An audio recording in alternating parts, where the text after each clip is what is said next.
ನಮಸ್ಕಾರ ನನ್ನ ಉತ್ತರ ಕರ್ನಾಟಕ ಮಂದಿಗೆ. ಸೊ ನಾನು ಇವತ್ತು ನಿಮ್ಮೊಂದು ಸ್ಪೆಷಲ್ ರೆಸಿಪಿ ತೊಗೊಂಡು ಬಂದಿದ್ದೀನಿ. ಸೊ ನಿಮಗೆ ನೋಡಿ ನೀವು ಶೇಂಗಾ ನೋಡಿದ ತಕ್ಷಣ ನಿಮ್ಮ ತಲೆಗೆ ಆಲ್ರೆಡಿ ಅಂದಾಜು ಬಂದಿರಬೇಕು ಇದು ಏನು ರೆಸಿಪಿ ತೋರ್ಸತ್ತಾರೆ ಇವರು ಅಂತ ಹೇಳಿ. ಸೊ ಇವತ್ತು ನಾನು ನಿಮಗೆ ಶೇಂಗಾ ಹಿಂಡಿ ಅಥವಾ ಶೇಂಗಾ ಚಟ್ನಿ ಅಂತ ಏನು ಅಂತೀವಿ ನಾವು ಅದನ್ನು ಮಾಡೋಕ್ಕೆ ತೋರ್ಸತ್ತೇನೆ ನಿಮಗೆ. ಸೊ ಇವತ್ತು ನೋಡಿ ನಾನು ಆಲ್ರೆಡಿ ಅದನ್ನು ಚೆಂದಂಗಿ ತಂದಿದ್ದು ಶೇಂಗಾನ ಬಿಸಿಲಾಗ ಚೆಂದಂಗಿ 5-6 ತಾಸು ಇಟ್ಕೊಂಡು ಅದನ್ನು ಕೇರ್ಕೊಂಡು ಚೆಂದಂಗಿ ಹುಳುಗಳಾಗಬಾರ್ದು, ಚೆಂದಂಗಿ ಭಾಳ ದಿವ್ಸ ಬಾಳಿಕೆ ಬರ್ಬೇಕಂತ ಹೇಳಿ ನಾನು ಮಾಡ್ಕೊಂಡೇನಿ. ಅದು ಕೇರ್ಕೊಂಡು ಚೆಂದಾಗಿ ನಾನು ಇಂಥ 8 ಕಂಟೈನರ್ ಯೂಸಸ್ ಸ್ಟೋರ್ ಮಾಡಿರ್ತೀನಿ. ಸೊ 8 ಕಂಟೈನರ್ಸ್ ಗಾಳಿ ಅಲ್ಲೇನದು ಭಾಳ ದಿವಸ ಚಲೋ ಬರ್ತದೆ. ಸೊ ಈ ರೆಸಿಪಿ ಭಾಳ ಈಸಿ, ನೀವು ಆರಾಮಾಗಿ ಮನೇಲಿ ಮಾಡ್ಕೋಬೋದು. ಸೊ ನೋಡಿ ನನಗೆ ನಿಮಗೆ ಅಂದಾಜು ನಾನು ಒಂದು ಮೀಡಿಯಮ್ ಸೈಜ್ ಬೌಲ್ ತೊಗೊಂಡು ಅದ್ರಾಗ ಇಷ್ಟು ಶೇಂಗಾ ಹಾಕ್ಕೊಂಡೀನಿ. ಫುಲ್ ಆ ಬೌಲ್ ಫುಲ್ಲು ಒಂದು ಶೇಂಗಾ ತೊಗೊಳತ್ತೆ ನಾನು ಒಂದು ಬೌಲ್. ನೋಡಿ ನಿಮ್ಗೆ ಎಷ್ಟು ಬೇಕು ನಿಮ್ಮ ಅಂದಾಜು ಮೇಲೆ ತೊಗೋರಿ. ನಾನು ಒಂದು ಬೌಲ್ ತೋರ್ಸತ್ತೀನಿ. ಸೊ ಮೀಡಿಯಮ್ ಸೈಜ್ ತೊಗೊಳತ್ತೀನಿ. ಸೊ ನೋಡಿ ಇಷ್ಟು ಶೇಂಗಾ ತೊಗೊಂಡಿದ್ದೀನಿ. ಈ ಶೇಂಗಾ ನೀವು ಯೂಶ್ವಲಿ ಗ್ಯಾಸ್ ಮೇಲೆ ಲೋ ಫ್ಲೇಮಲ್ಲಿ ನೀವು ಹುರ್ಕೋಬೇಕು. ಜಾಸ್ತಿ ಹೈ ಫ್ಲೇಮಲ್ಲಿ ನೀವು ಹುರ್ಕೋಬಾರ್ದು. ಇದಕ್ಕೆ ಸ್ವಲ್ಪ ಲೈಟಿಶ್ ಮೇಲೆ ಬ್ರೌನ್ ಕಲರ್ ಬಂದರೆ ಸಾಕು. ನೀವು ಭಾಳ ಕಪ್ಪಾಗಿ ಹಾಗೆ ಹುರ್ಕೋಬಾರ್ದು. ಹಾಗೆ ಹುರ್ಕೊಂಡ್ರೆ ಕಸರೆ ಬರ್ತದೆ. ಸೊ ಯೂಶ್ವಲಿ ನೀವು ಏನು ಮಾಡಬೇಕು ಅಂದರೆ ಸ್ವಲ್ಪ ಲೋ ಫ್ಲೇಮಲ್ಲಿ ಕೈ ಆಡಿಸ್ಕೋತಾ ಇರಬೇಕು. ಸೊ ಆವಾಗ ಅದು ಹೊತ್ತೋದಿಲ್ಲ. ಸೊ ನೋಡಿ ಲೈಟ್ ನಾನು ಇಷ್ಟು ಕೈ ಆಡಿಸ್ಕೋತಾ ಬಾಡಿಸ್ಕೋತಾ ಇರ್ತೀನಿ ಅದ್ರ ಮೇಲೆ. ನೋಡಿ ಹಿಂಗೆ ಕೈ ಆಡಿಸ್ಕೋತಾ ನೀವು ಮೀಡಿಯಮ್ ಸೈಜ್ ಫ್ಲೇಮ ಇಟ್ಕೋಬೇಕು. ಅದಾದಮೇಲೆ ಈ ಚಟ್ನಿ ನೀವು ಮಾಡಿಕೊಂಡು ಅಟ್ಲೀಸ್ಟ್ ನೀವು 1 ಮಂತ್ ಅಥವಾ 2 ಮಂತ್ ಅಷ್ಟು ಮಾಡ್ಕೊಂಡು ಇಟ್ಕೋರಿ. ಯಾಕಂದ್ರೆ ಮಸಾಲ ಸ್ಮೆಲ್ ಹೋಗೋದಿಲ್ಲ. ನೀವು ಭಾಳ ಸ್ಟಾಕ್ ಮಾಡ್ಕೊಂಡು ಇಟ್ಟರೆ ಅದರದ್ದು ವಾಸ ಎಲ್ಲ ಹೋಗಿ ನಿಮ್ಗೆ ಅಷ್ಟು ಟೇಸ್ಟ್ ಬರೋದು. ಸೊ ನಿಮ್ಗೆ ಖಾಲಿ ಆದಾಗ ನೀವು ಆ ಥರ ಮಾಡ್ಕೊಬೋದು. ಇದು ಈಸಿ ರೆಸಿಪಿ ಇದೆ. ಆಲ್ಮೋಸ್ಟ್ ನಿಮ್ಗೆ ಒಂದು 15-20 ನಿಮಿಷ ಹೋಗುತ್ತೆ.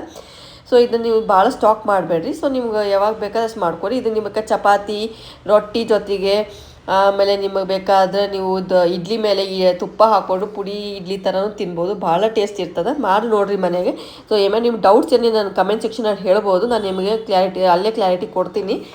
ಸೊ ನೋಡಿ ನಾನು ಇಷ್ಟ ಚೆಂದಾಗಿ ಹುರ್ಕೊಂಡಿದ್ದೀನಿ. ನೋಡಿ ಸ್ಮಾಲ್ ನೋಡಿ ಎಷ್ಟು ನಿಮಗೆ ಲೈಟಿಶ್ ಕಲರ್, ತುಂಬ ಬ್ಲ್ಯಾಕಾಗಿ ಹುರಿದಿಲ್ಲ. So lightish colour ಹುರ್ಕೊಳತ್ತೀನಿ.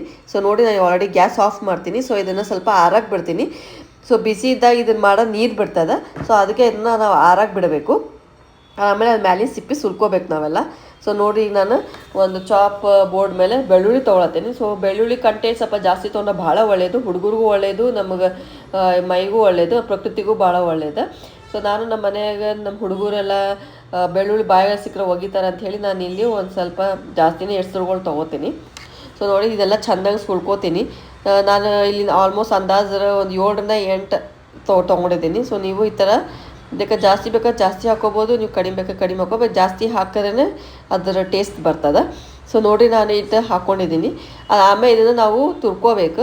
ನಾನು ಸಣ್ಣಗೆ ತುರ್ಕೊಳತ್ತೇನೆ. ಒಂದು ಸ್ವಲ್ಪ ಮಿಕ್ಸಿಯಾಗಿ ಹಾಕಿದ್ರೆ ಅದು ಹಂಗೆ ದೊಡ್ಡ ಗಂಟ ಉಳಿತಾವಂತ ಹೇಳಿ ನಾನು ಸ್ವಲ್ಪ ತುರ್ಕೋತೀನಿ. ಹುಡುಗರು ಬಾಯಾಗಿ ಬಂದರೆ ಬಾಯಿಂದ ಒಗಿತಾರೆ ಅಂಥೇಳಿ. ಸೊ ನಾನು ಇನ್ನೂ ಸಣ್ಣಗೆ ತುರ್ಕೊಳತ್ತೀನಿ. ನೋಡಿ ನಾನು ಎಲ್ಲನೂ ತುರ್ಕೊಂಡು ಇದನ್ನು ಬೇಕಾದ್ರೆ ನೀವು ಮಿಕ್ಸಿಯಾಗಿ ಹಂಗೆ ಹಾಕ್ಕೊಂಡು ಪೇಸ್ಟ್ ಮಾಡ್ಕೊಂಡು ನಡೀತದೆ. ಸೊ ನಾನು ಮಾಡ್ಕೊಳತ್ತೀನಿ ಹಿಂಗೆ. ಇದು ನಿಮ್ಮ ಇಷ್ಟ, ನೀವು ಮಾಡ್ಕೊಬೋದು, ಬೇಡ ಅಂದರೆ ಬಿಡ್ಬೋದು, ಸ್ಕಿಪ್ ಮಾಡ್ಕೋಬೋದು. ಇದನ್ನು ನಾನು ಬೇಕಾದ್ರೆ ನನ್ನ ಹುಡುಗರು ಬಾಯಾಗಿ ಬಂದರೆ ಒಗಿತಾರೆ ಅಂಥೇಳಿ ನಾನು ಹಿಂಗೆ ಮಾಡ್ಕೊಳ್ತೀನಿ. ಸೊ ಮಿಕ್ಸಿ ಹಾಕಿದೆ ಇನ್ನೂ ಸ್ವಲ್ಪ ಅದು ನುಣ್ಣಗಾಗ್ತದೆ. ಸೊ ನೋಡಿ ನಾನು ಈಗ ಅಂದಾಜು ಅಷ್ಟೇ ನಾನು ತೊಗೊಂಡೇನಿ. ಸೊ ತುರ್ಕೊಂಡು ಇಟ್ಕೊಂಡಿದ್ದೇನೆ. ನೀವು ಆದಮೇಲೆ ನೆಕ್ಸ್ಟ್ ಏನೇನು ಇಂಗ್ರೀಡಿಯೆಂಟ್ಸ್ ಬೇಕಂತ ಹೇಳ್ತೇನೆ ನೋಡಿರಿ. ಸೊ ಫಸ್ಟ್ ನಾನು ಬೆಳ್ಳುಳ್ಳಿ ಏನು ಅದನ್ನು ತುರ್ಕೊಂಡಿಟ್ಟು ಅದು ಇಟ್ಕೊಳತ್ತೀನಿ. ಆಮೇಲೆ ನಿಮಗೆ ಒಂದು ಸ್ವಲ್ಪ ಜೀರಿಗೆ ಹಾಕ್ಕೋಬೇಕು. ಜೀರಿಗೆ ನೀವು ಬೇಕಾದರೆ ಒಂದು 3 ಸ್ಪೂನ್ ತೊಗೊಳತ್ತೀನಿ. ಸೊ ನಿಮಗೆ ಜಾಸ್ತಿ ಹಾಕ್ಕೋಬೇಕಾದ್ರೆ ನೀವು ಜಾಸ್ತಿ ಹಾಕ್ಕೋಬೋದು. ಸೊ ಜೀರಿಗೆ ಹಾಕಿದಷ್ಟು ಒಳ್ಳೆಯದು. ನನಗೆ ಯಾಕೆ ಡೈಜೆಷನ್ ಭಾಳ ಒಳ್ಳೆಯದು. ಸೊ ನಾನೀಗ 3 ಸ್ಪೂನಷ್ಟು ತೊಗೊಳತ್ತೀನಿ. ಸೊ ನಾನು ಏನೇನು ಹೇಳತ್ತೇನೆ ನೀವು ಎಲ್ಲನೂ ಬರ್ಕೊಂಡು ಇಟ್ಕೊಡಿ ಇಂಗ್ರೀಡಿಯೆಂಟ್ಸ್. ಸೊ ಯಾವುದು ಮಿಸ್ ಮಾಡಬಾರ್ದು ಹಂಗೆ. ಸೊ ನೋಡಿರಿ, ಬೇಕಾದರೆ 3 ಸ್ಪೂನ್ ತೊಗೊಂಡಿದ್ದೀನಿ, ಸಾಕು ನನಗೆ 3 ಸ್ಪೂನು. ಸೊ ಇದಕ್ಕೆ ಒಂದು ಸ್ವಲ್ಪ ನೀವು ಬೇಕಾದರೆ ಹುಂಚಿ ಹಣ್ಣು, ಒಂದು ಸ್ವಲ್ಪ ಬೆಲ್ಲ, ಒಂದು ಸ್ವಲ್ಪ ಎಳ್ಳು, ಒಂದು ಸ್ವಲ್ಪ ಅರ್ಶಿಣ ತೊಗೊಂಡೀನಿ. ನೋಡಿ ನಾನು ಬ್ಯಾಡಗಿ ಮೆಣಸಿನ್ಕಾಯಿ ಪೌಡರ್, ನಮ್ಮ ಮನೆ ಬ್ಯಾಡಗಿ ಮೆಣಸಿನ್ಕಾಯಿ ಮತ್ತು ಗುಂಟೂರು ಮೆಣಸಿನ್ಕಾಯಿ 2 ಪೌಡರ್ ಯೂಶ್ವಲಿ ಮನೆಯಾಗ ಮಾಡಿ ಇಟ್ಕೊಂಡಿರ್ತೀವಿ. ನಿಮ್ಮ ಮನೆಯಾಗ ಇಲ್ದವರು ಬೇಕಾದ್ರೆ ಬ್ಯಾಡಗಿ ಮೆಣಸಿನ್ಕಾಯಿ ಒಂದು ಸ್ವಲ್ಪ ಕಲರ್ ಬರ್ತದೆ ಚಲೋತ್ತಾಗಿ. ಸೊ ಜಾಸ್ತಿ ಹಾಕೋರಿ. ಗುಂಟೂರು ಮೆಣಸಿನ್ಕಾಯಿ ಖಾರ ಬಿಡ್ತದೆ, ಸ್ವಲ್ಪ ಕಡಿಮೆ ಹಾಕೋರಿ. ಸೊ ನಿಮ್ಮ ರುಚಿಗೆ ತಕ್ಕಷ್ಟು ನಿಮ್ಮ ಮನೆಯಾಗ ಹೆಂಗೆ ಖಾರ ಸ್ಪೈಸಿ ತಿಂತಾರಂದ್ರೆ ಸ್ವಲ್ಪ ಜಾಸ್ತಿ ಹಾಕೋರಿ ಗುಂಟೂರು ಮೆಣಸಿನ್ಕಾಯಿ. ಸೊ ನಮ್ಮ ಮನೆ ಕಲರು ಆಮೇಲೆ ಗುಂಟೂರು 2 ನಾನು ಸಮ ಪ್ರಮಾಣ ತೊಗೊಂಡಿರ್ತೀನಿ. ನೋಡಿ ಇವಾಗ ನಾನು ಆ ಶೇಂಗಾನ ನಾವು ಆರಾಕಿಟ್ಟಿದ್ವಲ್ಲ, ಸೊ ಅದನ್ನು ಸಿಪ್ಪಿ ಸುಲ್ಕೊಳತ್ತೇನೆ. ಚೆನ್ನಾಗಿ ನೀವು ಸುಲ್ಕೋಬೇಕು. ಎಲ್ಲ ಸುಲ್ಕೊಂಡು ಆದಮೇಲೆ ನೋಡಿರಿ ಈ ಥರ ಅದು ಸುಲ್ಕೊಂಡು ಇಟ್ಕೊಂಡೀನಿ. ಈಗ ನಾವು ಬೇಕಾದ್ರೆ ಇವನ್ನೆಲ್ಲ ಸಾಮಗ್ರಿಗಳನ್ನ ಹಾಕೊಂಡು ಬೇಕಾದ್ರೆ ಕಲ್ಲಾಗ ಎದ್ರೆ ಮಾತ್ರ, ಕಲ್ಲಾಗ ನೀವು ಹಾಕಿ ಜಜ್ಜಿರ ಮಾತ್ರ ಭಾರಿ ಟೇಸ್ಟ್ ಬರ್ತದೆ. ಸೊ ನಮ್ಮ ಮನೆ ಕಲ್ಲಿಲ್ಲ, ನಾನು ಇಲ್ಲಿ ಮಿಕ್ಸಾಗ ನಿಮಗೆ ತೋರ್ಸತ್ತೇನೆ. ಸೊ ಇದ್ದವ್ರು ಅನುಕೂಲ ಇದ್ದವ್ರು ಮಾಡ್ಕೋಬೋದು, ಅನುಕೂಲ ಇಲ್ಲದವ್ರು ಈ ಥರ ಮಾಡ್ಕೋಬೋದು. ಸೊ ನೋಡಿ ನಾನು ಆಲ್ರೆಡಿ ಎಲ್ಲ ಇಂಗ್ರೀಡಿಯೆಂಟ್ಸ್ ಏನೇ ನಿಮಗೆ ಮೆನ್ಷನ್ ಮಾಡಿದ್ದೆ ಆಲ್ರೆಡಿ. ಸೊ ಎಲ್ಲ ಎಳ್ಳು ಒಂದು ಸ್ವಲ್ಪ ಹಾಕ್ಕೊಂಡಿದ್ದೆ ನೋಡಿರಿ, ನಾನು ಎಳ್ಳು ಒಂದು ಸ್ವಲ್ಪ ಹಾಕ್ಕೊಂಡಿದ್ದೆ. ಸೊ ಎಳ್ಳು ಒಂದು ಸ್ವಲ್ಪ ಪ್ರಕೃತಿಗೆ ಒಳ್ಳೇದಂತ ಹಾಕಿರ್ತೀನಿ ನಾನು. ಒಂದು ಸ್ವಲ್ಪ ಜೀರಿಗೆ ಏನೇ ನಿಮ್ಗೆ ಇಂಗ್ರೀಡಿಯೆಂಟ್ಸ್ ತೋರಿಸಿ ಅದೇ ಇಂಗ್ರೀಡಿಯೆಂಟ್ಸ್ ಹಾಕತ್ತೆ ನಾನು.